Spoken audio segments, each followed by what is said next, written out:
Hi, D-Cinelike on the DJI Mini 3 Pro. How good is it and how far can you take it? Within the next few minutes I'm going to show you how to color grade your DJI Mini 3 Pro footage from this to something like this, and I'm going to teach you what to pay attention to when filming in D-Cinelike in order to get the best quality footage. So grab a cup of coffee or tea and let's dive into it. Let's start with grading some clips from the Mini 3 Pro. I've chosen two clips with very different lighting characteristics, a partly cloudy daylight scene and an alpenglow shot. I'm working in DaVinci Resolve, which has a node-based color panel opposing to the layer-based color panel of Premiere Pro, for example. But in essence it's the same, so you can apply all the adjustments and manipulations in any video editor. Let's start with this clip. My approach to color grading is a pretty simple one. Basically, if a clip doesn't require any further treatment, just like this one, I use only 3 steps to get from start to finish. So let's create 3 serial nodes by hitting Option S. The first node is going to be white balance, the second node includes exposure and contrast adjustments, and then we finish up with color adjustments like saturation and color manipulation.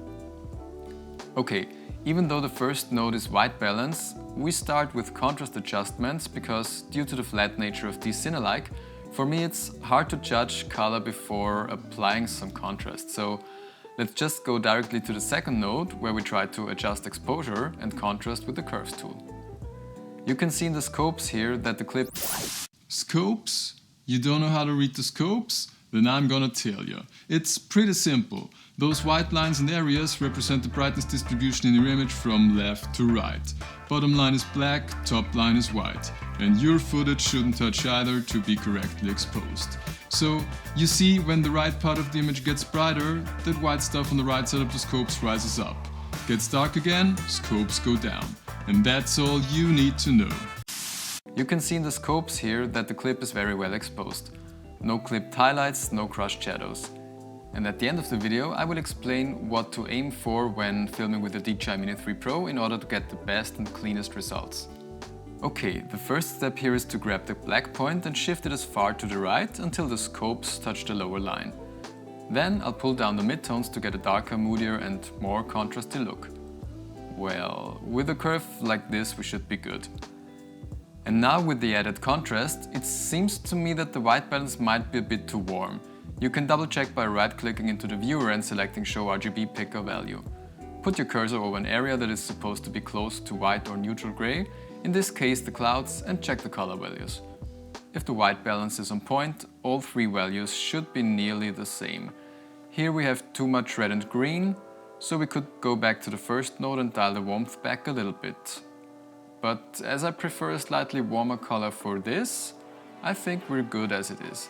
Now let's go to the last node where I generally adjust color to my taste. The first step here is to set the saturation to a point that looks good to me. I think we can leave it as it is. The second and last step is color manipulation. I use the color warper tool for this as it is very intuitive to me. You can just pick any color and bend it to whatever color you want basically. The direction of the spokes changes the hue of the color and the distance from the center controls the saturation.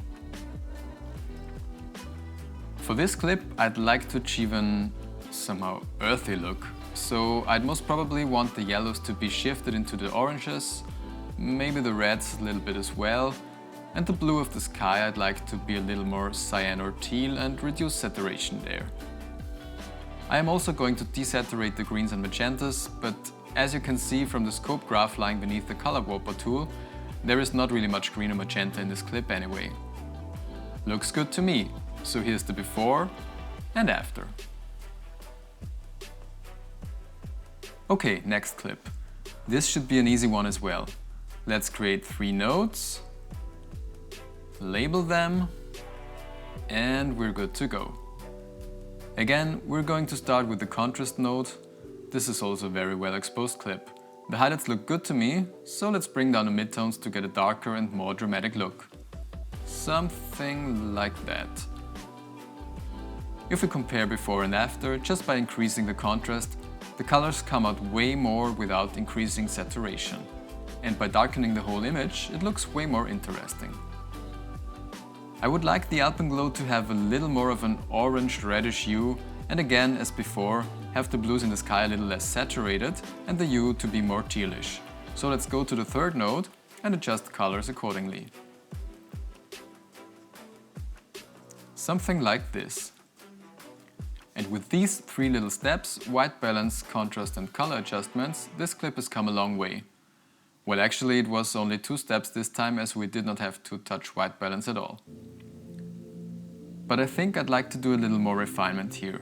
The alpenglow on the peaks in the background here is a little bit weak compared to the mountain in the foreground. So we create another node in between the contrast and the color node and try to selectively intensify the alpenglow here. For that, we are going to use the qualifier tool and select an area in the mountains here. When you click this button here in the top left corner, you can see what has been selected, and now we try to refine it a little bit with the controls here. Because we don't want the mountain in the foreground to be selected, we have to exclude it manually, and we're going to do that with a polygon.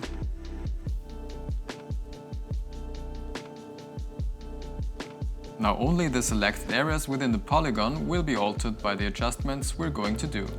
That looks good now, selection-wise. I'll add a little bit of blur to make the edges less obvious, and now that the selection is done, we can manipulate it. This is an easy one. I just want those peaks to pop a little more because they appear a little bit dull in comparison, so I'll use the curves tool to brighten those areas up. Something like this. Now the peaks in the background look way better. So this is the before, and this is after color grading. What a difference! Now I have demonstrated that D-Cinelike can be very capable. But you still have to understand that the sensor of the DJI Mini 3 Pro is a very small one and is therefore limited in terms of dynamic range and noise. To compensate for that, you have to diligently expose your footage. This is very important, but luckily it's not complicated. Step 1 is easy. Use ISO 100 whenever possible. This gives you the best dynamic range and noise performance. The second step is to adjust your shutter speed in a way that makes your exposure as bright as possible, but without overexposing relevant parts of your footage. For that, I strongly recommend using the histogram and the zebras. Expose as bright as possible without overexposing, even if you want your final video to look darker, just like I did with the second example clip with the mountains and the alpenglow during sunset.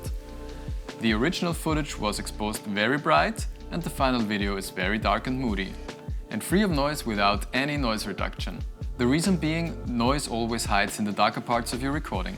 Therefore, it's better to expose bright and pull exposure down in post-processing, which also pulls down the noise. If you start with a dark exposure, the noise stays the same, or worst case, if you have to brighten your footage in post, you're also going to push the noise and make it more visible. Here is a comparison of the same scene. The first one is well exposed, that is, as bright as possible and pulled down in post, and the second one is exposed very dark and then brightened up afterwards. If you compare both, you will see that the first one looks way cleaner in terms of noise. And sometimes the brightness range in a scene is so huge that you have to decide which part of the scene is more important to the final video and consciously either overexpose the bright parts or underexpose the darker parts. This clip is one example for such a scenario. I decided that I'd rather have the sky well exposed and don't have detail in the bushes in the foreground, as the sky and the tree silhouettes were more important for this shot, in my opinion at least. I hope this was helpful to you. If so, I'd appreciate your support by hitting the like button and subscribing to my channel. And now you can watch this video next to see what the tiny Mini 3 Pro is capable of if handled right. That's it for now, see you soon.